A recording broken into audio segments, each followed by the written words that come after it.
Hi, my name is Kenneth Paul, and this is my woodworking shop. It's a genuine pleasure to have you here. I make these videos to share with you the techniques and projects from here in my wood shop. Today we're going to do something a little different. Instead of doing a shop project, I'm going to do a house remodeling project. I've got an old set of stairs at my house that are carpeted, just timber frame, 2x10 treads. We're going to tear all that out, put new stringers in. Then we're going to make an oak mitered staircase.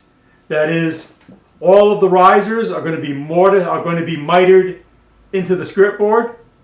All of the treads are going to have a 45 return on one end to hide the end grain. Every tread is going to mortise into the riser.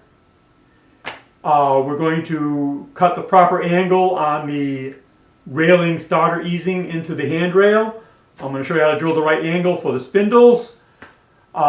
This is not meant to be an all-inclusive tutorial on how to build a staircase, but it'll show you all the techniques I use to overcome and do the marking to make a good oak mitered staircase. This is a departure from me. Let me know in the comments if you'd like to see more house remodeling or just stay with the shop projects. Alright, let's get to it. And as always, if you enjoy the content, do me a favor. Like, subscribe, comment, you know the drill. Alright, let's get to it. Alright, this is where we're starting. I've got a set of stairs covered in carpet. It just has 2x framing for the treads and 3/4 boards for the risers underneath that carpet. I've got some old pine barn boards covering this wall. We've got the one newel post and the spindles. It ties into a hardwood floor. And on this side we have paneling. Now both sides are going to be brought back to drywall, and the stairs will be done as a full set of full return oak staircases. By full return, I'll be adding a skirt board that the risers will 45 into, so the grain will wrap right around. The treads will have a small return with a little scotia molding under and a scotia molding underneath the treads. The treads will all mortise into a groove in the risers. Now this is an old staircase. This house is 100 years old, built sometime in the 1920s. So I'm going to have to check and see that the stringers are cut correctly, that I've got the same gap within a 1/16 of an inch all the way up, and make changes as I need to. And we're going to go over every step needed to bring the carpeted frame staircase into a self-return oak staircase. Alright, let me get to it. Start with stripping the carpet. Alright, here we are with the carpet removed.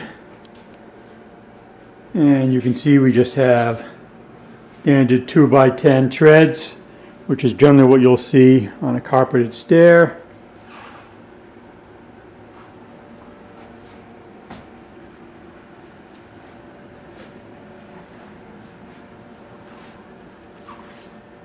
All right.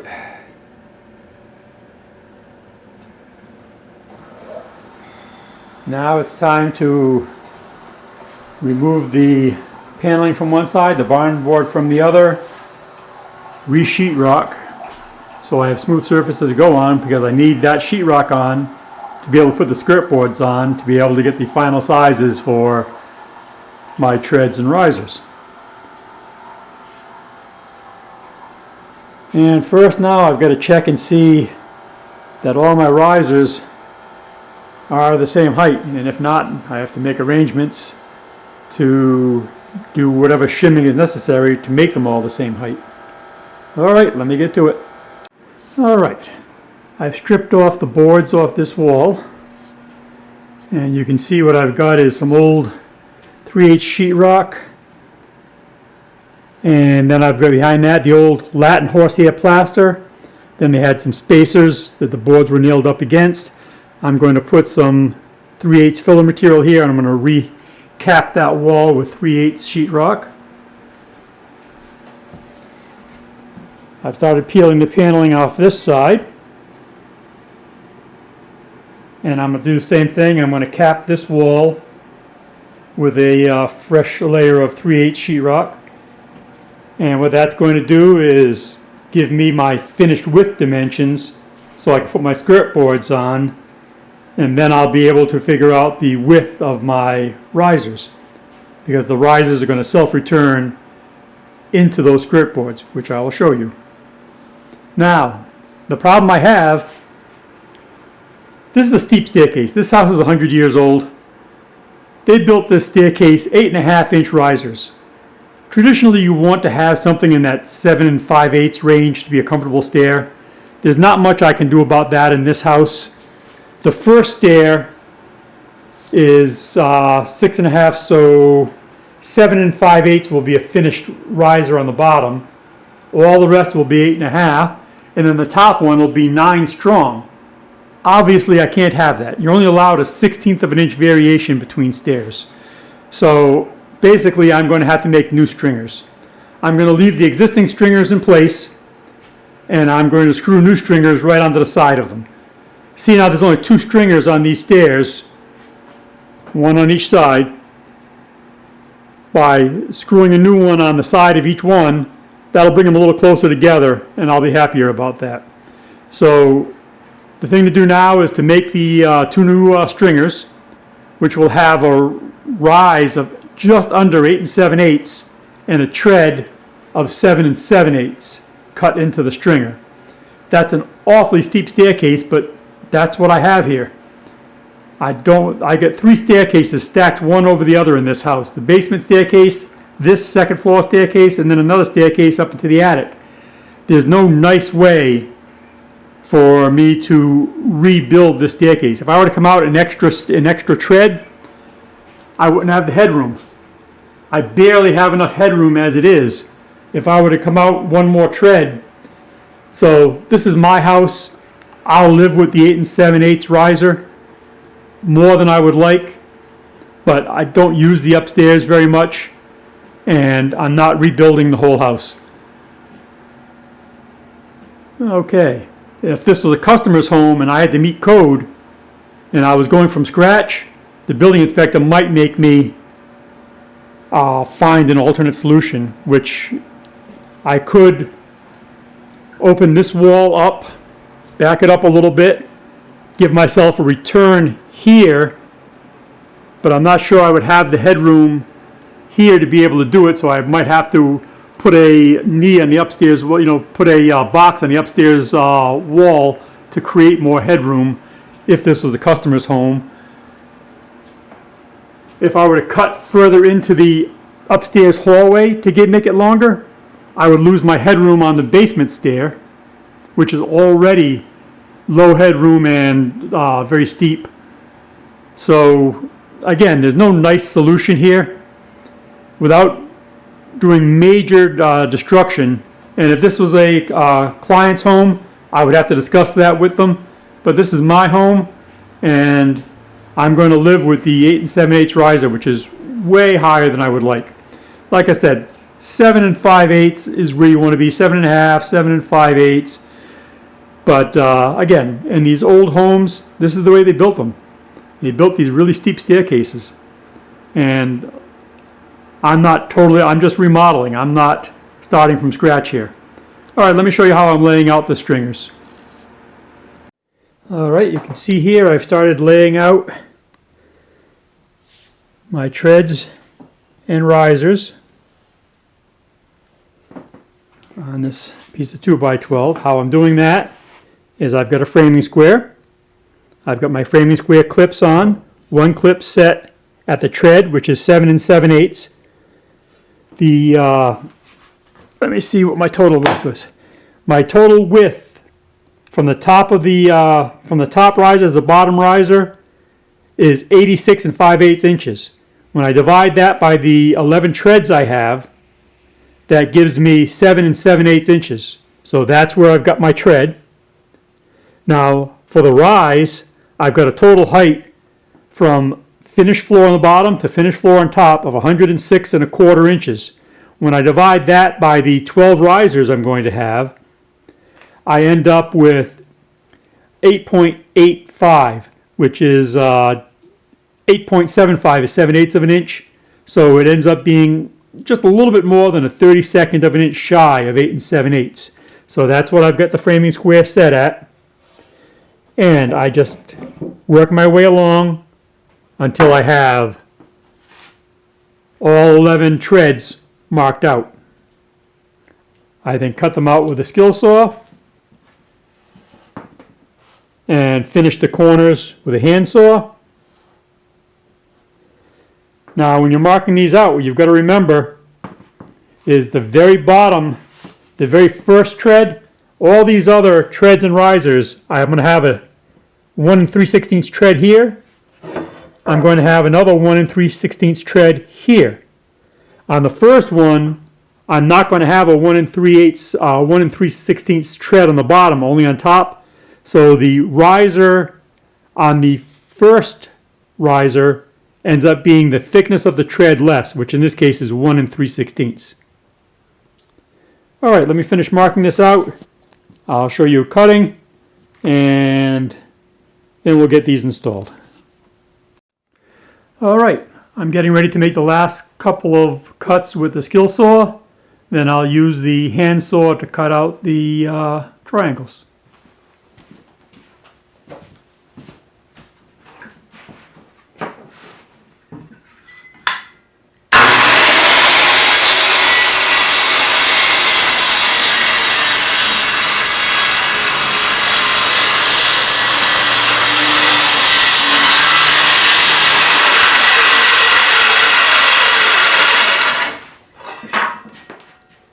Basically what I'm trying to do is cut the line right down center.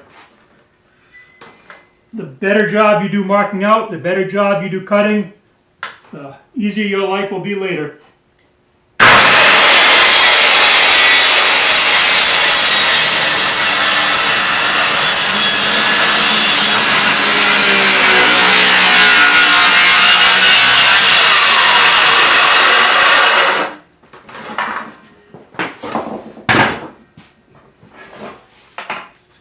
Now we'll just take the handsaw,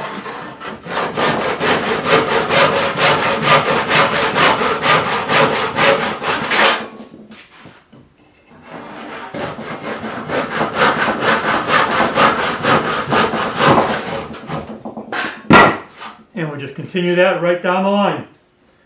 Now, all right, where we stand right now is the treads and risers are ready to come off. The stringers have been cut.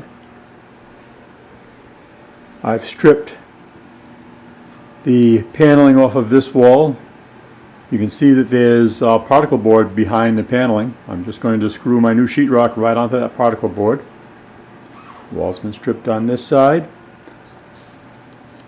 So at this point, we're ready to get the new stringers installed to make all the risers the same length. Alright, let's get to that. Alright, let me show you where we are on the stairs at this moment. I've removed the pine paneling from this wall. I cut in a door. What I did for the door, I just took a hollow core door.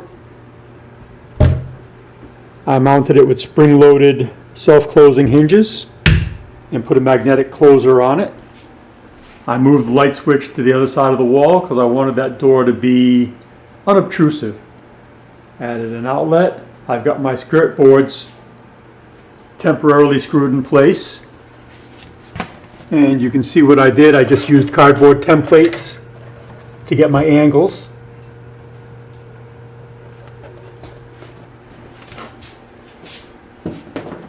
Now where the screws are, I put those where the tread returns will cover them. The new stringers had been installed using GRK structural screws into every stud. I had to rebuild this wall. I've got my newel post in. Now the newel post, this is where most amateurs make a mistake. This really has to be absolutely secure. What I did was I cut through 3 layers of flooring and screwed it from the bottom, screwed it into my studding, screwed it up from the basement into the base of it. It is secured both ways so that it can't possibly move. This is absolutely steady. There's nothing worse than a loose newel post. I got the skirt board on this side ready to be marked out. I removed the paneling from this wall. I removed the 2 wall sconces from this wall. Put an overhead light instead. Took out the pine support block there. We'll replace that with a piece of oak once I put my new handrail up. Now what we're going to set up to do is mark out this skirt board for our self-return. The risers where they butt into the skirt board are going to cut with a 45, so I need to cut this skirt board with a 45 for the riser and then cut it at a 90 degree for the treads to override it. Let me show you how I mark that. Alright, what I have here is a straight stick cut with an angle sitting on both of the stringers. I butt that angle up against the skirt board and I make my marks. That'll be my 90 degree cut for the tread. Now the inside of the 45 for the risers, marked the same way. I'll just connect those lines. I'll cut my 45 from, this will be the heel of my 45 going out, and the bottom will be a 90 degree cut. I'll just continue that marking all the way up, and I'll show you how I set that up on the slide miter. Okay. Alright, I've connected the lines on the back of those skirt boards, and now what I'm doing is I'm cutting the 45s for the risers from the back. So this will be the heel of the 45 and it'll go forward from there. I move my saw. My saw cut is going to be 1.25 inches lower than the tread so that it meets on the other side. That way I cut through all the way on the other side. In order for that to cut through on the other side, I need to back up for my saw 1.25 inches. Let me show you one.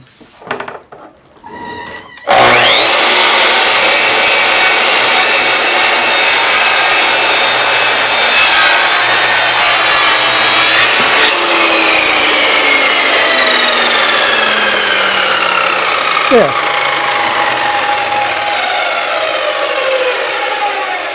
Now we have our 45s cut. I'm going to stand the blade up back to 90. I'm going to cut my treads, and then I can put this skirt board back on and start fitting the risers to it. First we're going to have to put a mortise in the risers for the treads. So let me show you that in just a moment. Alright, this is where we are now. I have my skirt board cut and installed, and I've started putting in my risers. Now, let me see if it's in focus there. You can see what I do on my risers. I cut a mortise in the risers, and I cut a matching tenon on, this is the same thickness as my treads. So my treads are going to fit inside this mortise.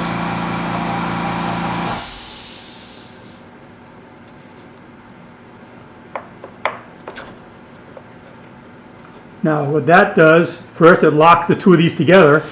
Then if one of these isn't perfectly straight, they fit, and any movement in the future, they'll never open up a gap here because my tread is going to go into my riser. And you can see what we've got here.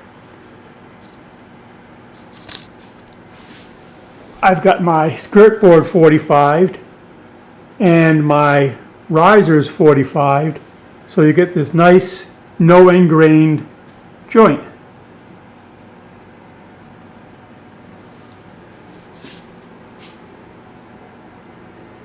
The next thing to do will be to cut my treads. Now the first 4 treads will have to have a return on both of them because I'm going to have the treads with a built-in standard wraparound, which I'll show you cutting in the shop in just a moment. But this is where we are now. We have our skirt board in place, the new stringers are in place, and now I'm putting the risers in place. And the risers, like I say, before you nail them, you place a block the same thickness as your tread to make sure that that mortise is at the right height. All right, time for me to get back to it. All right, well, now that we have the risers installed and 45'd into the skirt boards, now it's time to turn our attention to making the treads. I've got the treads all bull-nosed here, but now I have to start adding the self-returns to them. That's these pieces here.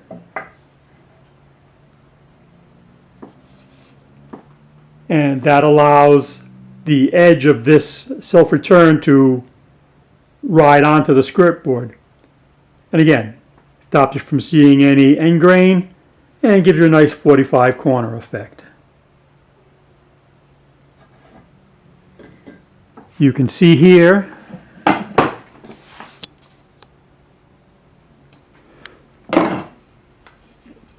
the mortise I cut, well, the tenon I cut onto the back of the tread is going to fit nicely onto the mortise I cut into the riser. That secures it, but I don't have to worry in the future about any movement opening up a gap. Now, how do we make this cut? Let me show you. I use my slide fence, my table saw sled. I've got the blade tilted to 45. I have it set to the height of the thickness of the returns I'm using. So let me run one through and I'll show you how I do it. Alright, I've already got the dust collection turned on.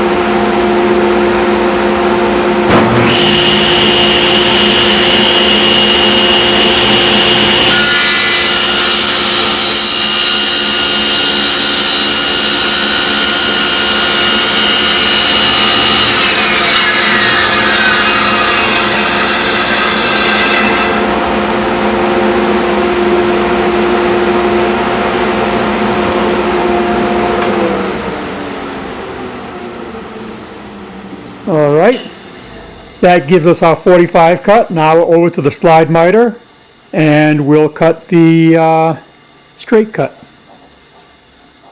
Alright, now we're set up with the slide miter saw. We're going to cut up to that 45, but not past it. We're going to stop just as it touches there.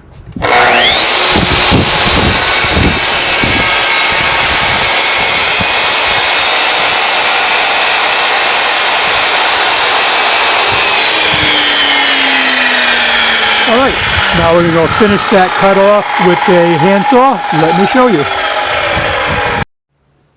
Alright, now we're going to take our Japanese saw, and where we can't cut through on the other side, we're just going to take our saw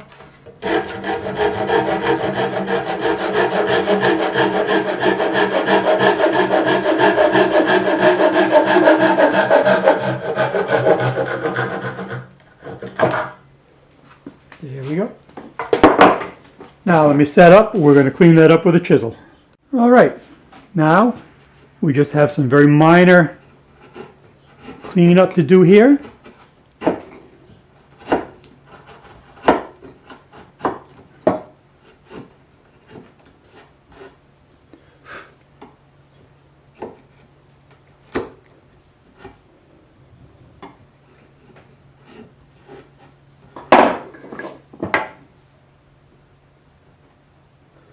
And there we have it.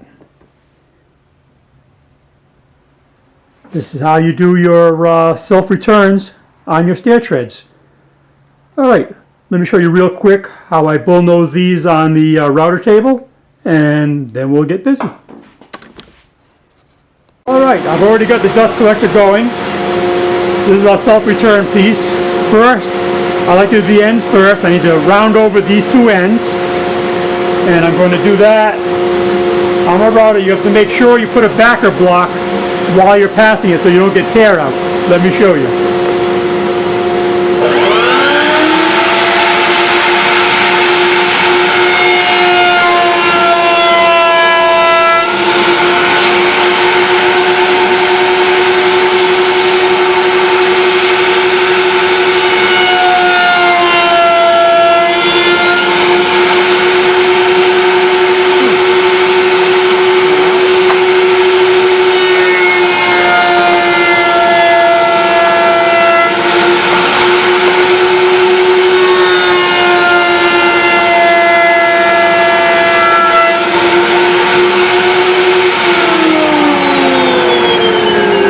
And that's our complete return piece.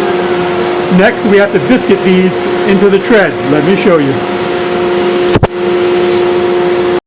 All right, what we're setting up for now is we need to attach these self-returns.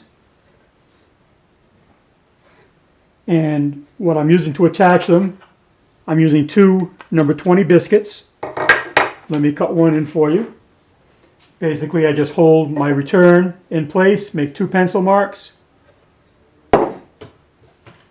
Make sure my biscuit is set on number 20.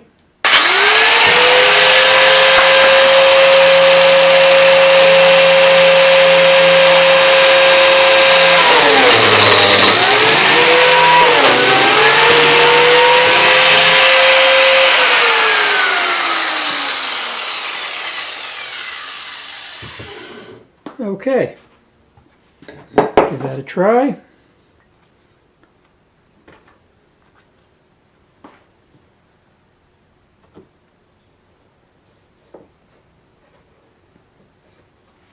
And there we go. Once that's glued in, that'll be a good strong joint. And I just have to put two of these on 5 of the treads, one of them on 5 other treads, and the last tread on top doesn't get any at all because it butts wall to wall. Alright, let me get these glued up and biscuited, and then we'll move on to the installation of the treads. Alright, let's get back to work. Alright, this is where we stand right now. I've started installing some of the treads.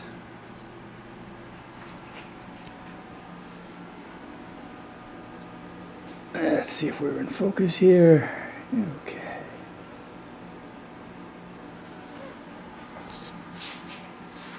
See the self-returns.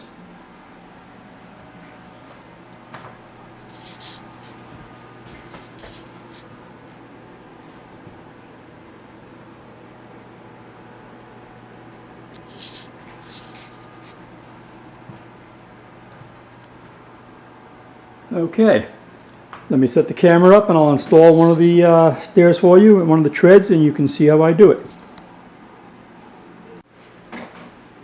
Alright, I put down a bead of polyurethane based construction adhesive.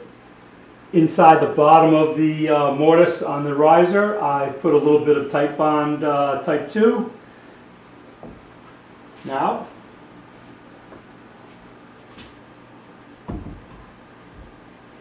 right flip, there we go.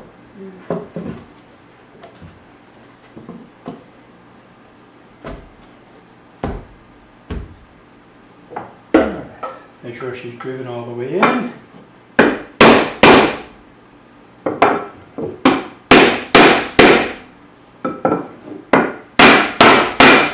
Alright, make sure she's set down on the construction adhesive well.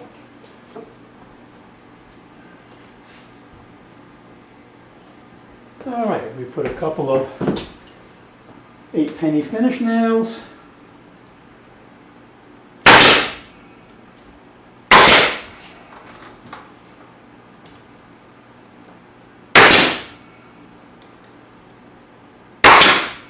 And that's it. Alright, I'll set up again to show you how I mark the upper stair, the upper treads that only have one self-return. These have a return on both ends. From this point forward, they only have a return on the left. I'll show you the jig I've made to cut that. Alright, we are getting there. Alright, it's time to turn our attention to starting the handrail. This is the starter piece of the handrail. This is called an easing. This goes on top of the newel post. Now we have to cut this at a specific angle, at a specific place. This is not complicated. We take a block of wood that represents the run cut out of our stringer, the rise cut out of our stringer, and then the angle is called the rake. Now if we take this block, we take the run, which is where the tread goes, down, and now we have the rake at an angle. We hold that up against the easing. We make a small pencil mark where the rake touches this easing. Now that we have that mark, we take the rise, which is where the riser is, put it down on the rise, and the angle of the rake is the angle we cut this at. We cut this at this angle, then the handrail will fit onto it straight with no angle. It's very simple. People have a lot of trouble with this for some reason. You make a block that's the duplicate of the cutout from your stringer, the run, the rise, and the rake. You put it down on the run, mark where the rake touches, then we flip it onto the rise, hold it on that line, make a mark. I'm going to cut it at that mark, then I'll use a standard connector bolt to connect the two, make my handrail, and we'll go from there. I just thought I'd show that to you because this doesn't have to be complicated. This is an easy way of getting the proper angle and the proper place to put that angle every time for your staircase. Alright, let me get busy. Alright, what we're doing now is we're continuing marking the stairs. This is a stair marking gauge, easy to make. Piece of plywood with a slot, piece of plywood with a bolt.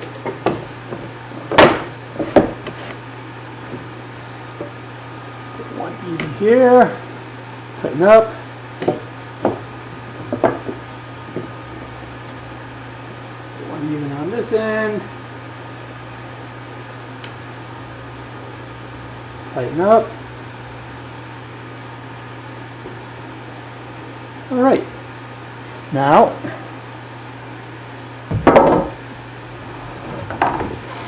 when we place this on top, make it match on both corners. Now, I just have to trace a line right here, and that gives me my angle. And if I had a wall on both sides, it would give me both angles.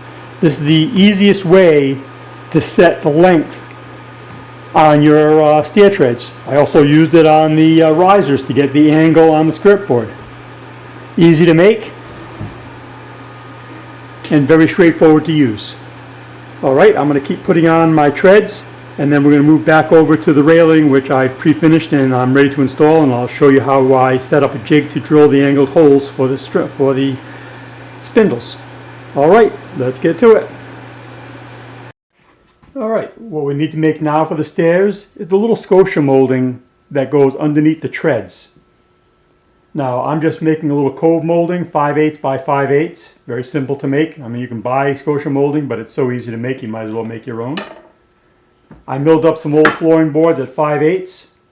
I've got a 1/2 inch core bit, and what I'm going to do is I'm just going to past that little cove mold, and then we'll rip it on the table saw, and I'll show you how to repeat the width of these on the table saw. All right, let's get that passed on the router table. Let me just start the dust collector. Router.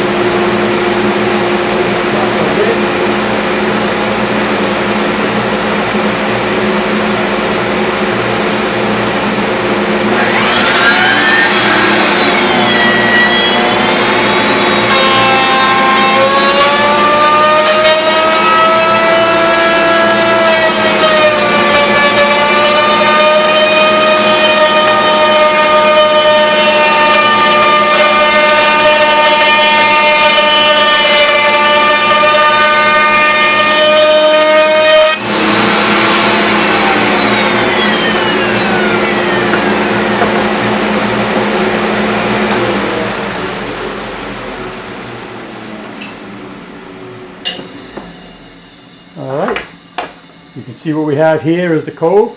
Now let's go over to the table saw. Alright, we've got the table saw set up. I'm going to turn on the dust collector and we're going to rip that molding off.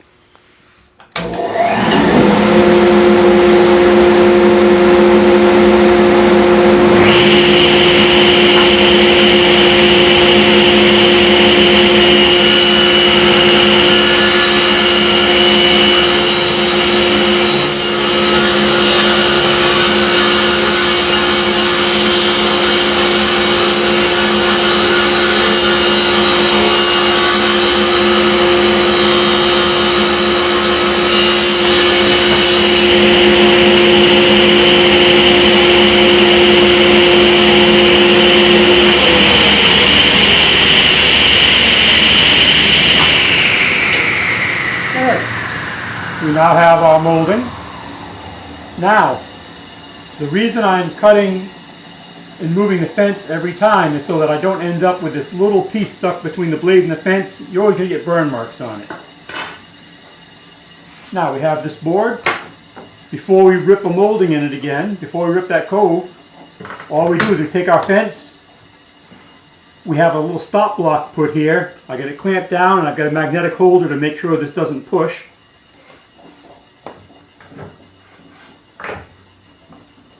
There, we put this to where there's no movement. Now I know, oops, there's a tiny bit of movement there. There we go. The other one just rubbing. By keeping this pointer clamped over here, every time I cut the molding, I end up with the large piece of wood is over here, and I'm ripping off the small piece and letting it just fall away. And I'm always going to get the same width molding because this is always going to be in the same place. So all of my moldings are going to be the same.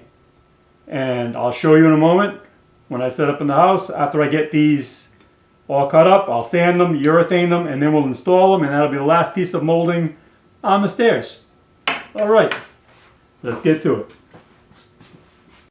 All right, so this is where we are on the stairs. I finished urethaning them. 2 coats of Minwax Helmsman Spar urethane in semi-gloss.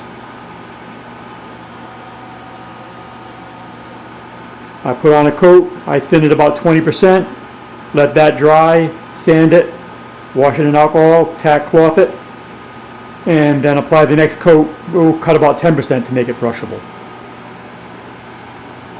Now, I've installed one of the scotia moldings.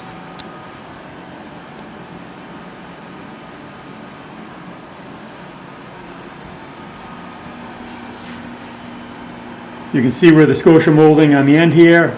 I just held it up against a spindle on my oscillating sander just to give that little half round finish on it.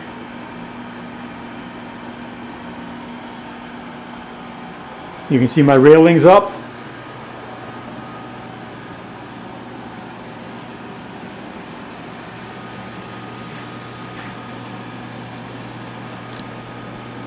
Here's the joint that I showed you how to mark out. There's only very little blending to do. All the angle is cut on this starter easing. The rail itself is cut at a 90 degree, and it butts together just perfectly.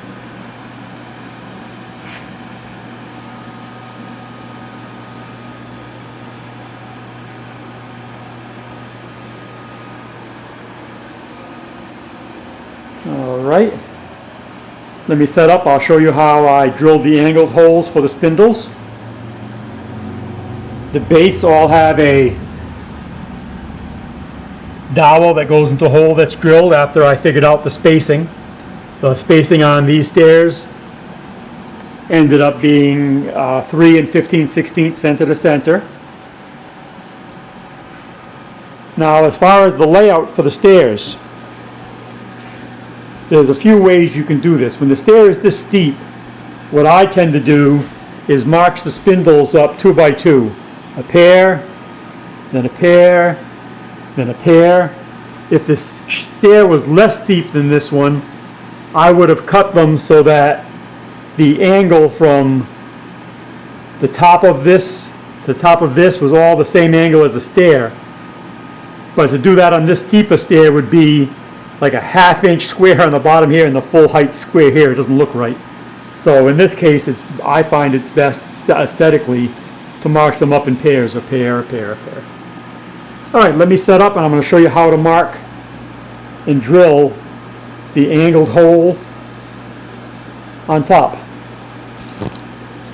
Alright, if you remember the block we made to mark the angle on the handrail with the run, the rise, and the rake, we take that block, we transfer it over to a 2x4, we hold the rake.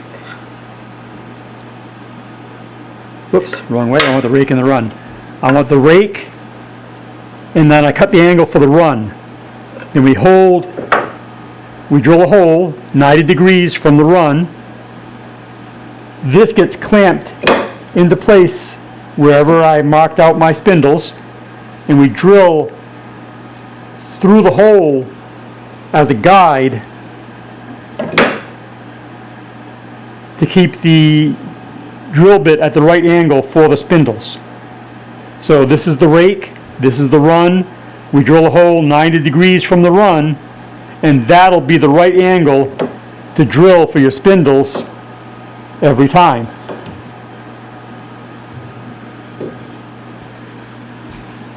All right. Now, this was never meant to be a do-all seminar on how to build a staircase. I just wanted to touch on the different techniques and ways you can lay out for the mitered ends. Again, I like to have my skirt boards mitered in to my risers. I want to have all of my treads cut with a 45 return so that there's no end grain showing. And then you've got the little scotia molding.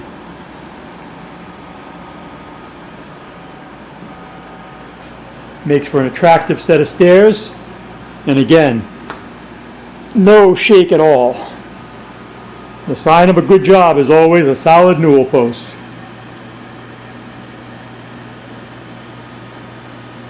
Alright, and again, if you enjoy the content, do me a favor, subscribe, like, leave a comment. If you have any questions, feel free to ask them, I'll answer. Alright, thank you much. Bye-bye.